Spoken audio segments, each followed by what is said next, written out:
অনেকে এটাকে সবজি বলে, অনেকে এটাকে ঔষধ মনে করে। আমি মনে করি এটা একটা ভেষজ উদ্ভিদ। এটা উদ্ভিদ বিজ্ঞানের বই পুস্তকে লেখা আছে। এটা আপনি কেন খাবেন দেখেন, এটা কিন্তু খাইলাম, হ্যাঁ একটা খাইলাম, সরাসরি আপনি কাঁচা খেতে পারেন।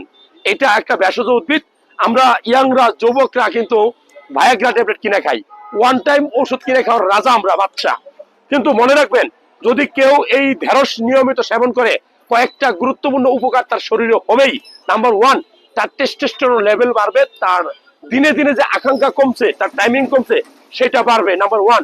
নাম্বার টু, ঢেঁড়স আপনার পেটের ভিতরের হজম শক্তিটা খুব বেশি বাড়াবে। এটা গ্যাস্ট্রিকের বিকল্প ওষুধ হিসেবে কাজ করে। যাদের পায়খানা কষা, প্রত্যেকদিন ট্যাবলেট খেতে হয়, সিরাপ খেয়ে পায়খানা করতে হয়, তাদের জন্য এটা খুব ভালো কাজ করে। সো এটা গ্যাস্ট্রিকের ওষুধের বিকল্প হিসেবে কাজ করে। আর কি কাজ করে? আর আমি বলবো যে এটা আপনার শরীরে ফলিক অ্যাসিড, যে সকল গর্ভবতী মায়েরা আছে, ফলিক অ্যাসিড কিনে খান, ফলিসন ট্যাবলেট কিনে খান, আয়রন কিনে খান, তাদের জন্য এটা ফলিক অ্যাসিড সরবরাহ করবে, আয়রন সরবরাহ করবে।